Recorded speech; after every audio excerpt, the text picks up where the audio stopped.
नमस्कार बंधुरा बांग्लादेशे कয়েকদিন ধরে খুবই বাজেভাবে একটা প্রোটেস্ট চলছে। আপনারা হয়তো তার ক্লিপসগুলো ভালোভাবে দেখতে পাচ্ছেন ফেসবুকে আপনাদের সামনে আসছে।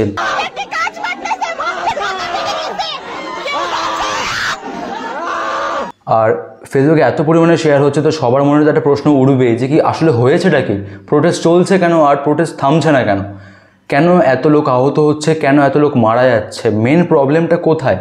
তো আমি যতটুকু জানতে পেরেছি, যতটুকু রিসার্চ করে বুঝতে পেরেছি আপনাদেরকে বলছি। আপনাদের ভালো লাগলে অবশ্যই একটু শেয়ার করে দিন। সবার প্রথমে আমি বলে দিচ্ছি একটা কথা, আমার জামার কালার নিয়ে কেউ কোনো মন্তব্য করবেন না। আমি কোনো রাজনৈতিক দলের সাথে যুক্ত না, আমি যুক্ত আমার রাজ্য, আমার দেশের সাথে। আর এই রাজ্য বা দেশ কোনো দলের না। তো টপিকে আসছি। মেন কথা হচ্ছে যে প্রোটেস্টটা শুরু হয়েছে ঢাকা ইউনিভার্সিটি থেকে, এরকম আমি রিপোর্টে দেখেছি। বাংলাদেশে যেহেতু গভর্নমেন্ট জবের একটা বাজে পরিস্থিতি আগের থেকেই ছিল, তার মধ্যে এই যে নতুন করে একটা ল আসলো, আবার যেটা নতুন না আগেও চলতো, যেটা 2018 সালে সেটাকে স্থগিত করে বন্ধ করে দেওয়া হয়েছিল, সেটাকে আবার নতুন করে লাগু করা হয়েছে। তো লটা কি সেটাতে আমি আসছি, তার আগে আমি বলে দিচ্ছি যে বাংলাদেশের প্রোটেস্টটা হওয়ার পিছনে কোনো একটা বা দুটো কারণ নেই, মাল্টিপল রিজন আছে। বাংলাদেশে মেন যে প্রোটেস্টটা শুরু হয়েছিল তার পিছনে রিজনটা মেনলি ছিল হচ্ছে রিজার্ভেশন সিস্টেমটা। বাংলাদেশের গভর্নমেন্ট জবের রিজার্ভেশনের ক্ষেত্রে একটা প্রবলেম রয়েছে, সেটার জন্যই বাংলাদেশের স্টুডেন্টের প্রোটেস্ট করছিল। এই রিজার্ভেশন সিস্টেমটা এই মাসের থেকে চালু হয়েছিল। পুরো গভর্নমেন্ট জব যেটা রয়েছে তার মধ্যে 1% রয়েছে পার্সন উইথ ডিসেবিলিটিস, যেটা নিয়ে কেউ কোনো কিছু প্রবলেম করছে না।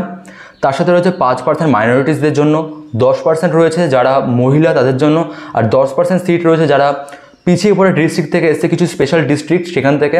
বাকি 30% সিট রয়েছে তাদের জন্য যারা 1971 সালের ফ্রিডম ফাইটার ছিলেন, তাদের পরিবারের জন্য, যারা ওই সময় দেশকে স্বাধীন করার জন্য লড়েছিলেন তাদের জন্য। তো মেন প্রবলেমটা ছিল এইখানটাই। আর এই যে আইনটা 2018 সালে তুলে নেওয়া হয়েছিল, কিন্তু কয়েকদিন আগে এই মাসেই ঢাকার কোর্ট থেকে এটাকে আবার চালু করা হয়েছিল। প্রবলেমটাই আসে এই জায়গাটাতেই। তারপরে স্টুডেন্টরা ঢাকাতে অনেক জায়গায় প্রোটেস্ট করে, পুলিশ ব্যারিয়ার্সের উপরে প্রোটেস্ট করে, হাইওয়েজ বন্ধ করে প্রোটেস্ট করে, অনেক রকমভাবে করে। আমি সব কিছুরই ক্লিপ অথবা আর্টিকেল তুলে দেওয়ার চেষ্টা করব। তো এইসবের পরে এটাকে আটকানোর জন্য অনেক কিছু করা হয়। সোমবার রাতে এই প্রোটেস্টটা একটা ভয়ানক রূপ নেয়। সেই সময় মানে পুলিশেরা, তারপরে হচ্ছে অস্ত্র ধারণকারী মেম্বাররা, BCLA মেম্বার মানে বাংলাদেশ ছাত্রলীগের যেসব মেম্বাররা, তারা এছাড়াও student wing of governing Awami League party, এদের লোকেরা গিয়ে অস্ত্র নিয়ে তাদের উপরে হামলা করে। তারপরে এই প্রোটেস্টটা আরও খুব বাজেভাবে রূপ নেয়। তো প্রোটেস্টের মধ্যে না আপনারা দেখবেন যে অনেক রকম স্লোগান ইউজ করছে। তার মধ্যে একটা স্লোগান খুব বেশি পরিমাণে ইউজ হচ্ছে রাজাকার নিয়ে। তো রাজাকার ব্যাপারটা কেন আসলে এর মধ্যে, আমি সেটা একবার তুলে বলছি আপনাদেরকে। কয়েকদিন আগে শেখ হাসিনা, যে বাংলাদেশের PM, তিনি এক জায়গায় গিয়ে ভাষণ দিয়েছিলেন। ওইখানে গিয়ে প্রোটেস্টারদের রাজাকার বলে সম্বোধন করেছিলেন। তো রাজাকার কারা? 1971 সালের যেই যুদ্ধটা হয়েছিল, স্বাধীনতার যুদ্ধটা, সেইখানে যারা হচ্ছে বিরোধী ছিল, তাদের জন্য যারা লড়েছিল, তাদের হয়ে বিশ্বাসঘাতক যারা ছিলেন তাদেরকে রাজাকার বলা হয়েছিল। আর বাংলাদেশের লোকজনের হিসাবে রাজাকারটা খুব বাজে ভাষা, যেরকম বিশ্বাসঘাতক হয় তাদেরকে বলা হয়। শেখ হাসিনা তার বক্তব্যে বলেছিলেন যে কি যারা ফ্রিডম ফাইটার ছিলেন, যারা স্বাধীনতা সংগ্রামী ছিলেন, তাদের গ্র্যান্ড চিলড্রেনরা মানে তাদের নাতিপতিরা বেনিফিট পাবে, নাকি যারা রাজাকার ছিল তাদের নাতিপতিরা বেনিফিট পাবে, এই কথাটা বলেছিলেন। এর ফলে অনেক বেশি পরিমাণে প্রোটেস্টটা বেড়ে গেছিলো স্টুডেন্টদের মধ্যে। স্টুডেন্টরা আরও বেশি পরিমাণে প্রোটেস্টটাকে দেখাচ্ছিল। এবার দেখতে গেলে ঢাকা পুলিশ অনেকজনের উপরে টিয়ার গ্যাস ফেলেছেন, তারপরে অনেকে এসেছে সেই বাঁশের লাঠি দিয়ে মারামারি করেছেন। তো এই সব কিছু ক্লিপ আপনারা পেয়েই যাবেন ইজিলি, আমি আর অ্যাড করে দিচ্ছি না। তারপরে আবার এইসব লীগ উইংয়ের টেম্বাররা রয়েছে, এদের জন্য বেড়ে যাচ্ছে। আপনারা বুঝতে পারলে স্টুডেন্ট প্রোটেস্টটা কেন হলো, রেজাল্টে কী হলো, আর কী করে এটা আরও ভয়ানক রূপ পেল। 7 থেকে 8 জন মারা যাচ্ছিলো, এটা জানতে পারলাম আমি। মানে 500-600 জনের উপরে লোক আহত হয়েছে, খুব বাজেভাবে আহত হয়েছে, অনেক বাজেভাবে অ্যাটাক করা হয়েছে স্টুডেন্টদের উপরে। এরপরে অনেক স্টুডেন্টের অনেক ইন্টারভিউ সার্কুলেট হচ্ছে, আপনারা সেখান থেকেও দেখতে পারবেন।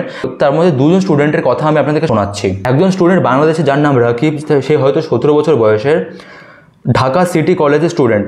তো সে ওই প্রোটেস্টে পার্ট নিয়েছিল। সে বলছিল যদি সত্যিকারে কেউ রাজাকার হয় তাহলে সেটা শেখ হাসিনা এবং তার ফোর্সেসরা, কারণ তারাই বাংলাদেশকে একটি খুব কালো অন্ধকারাচ্ছন্ন দিকে নিয়ে যাচ্ছে।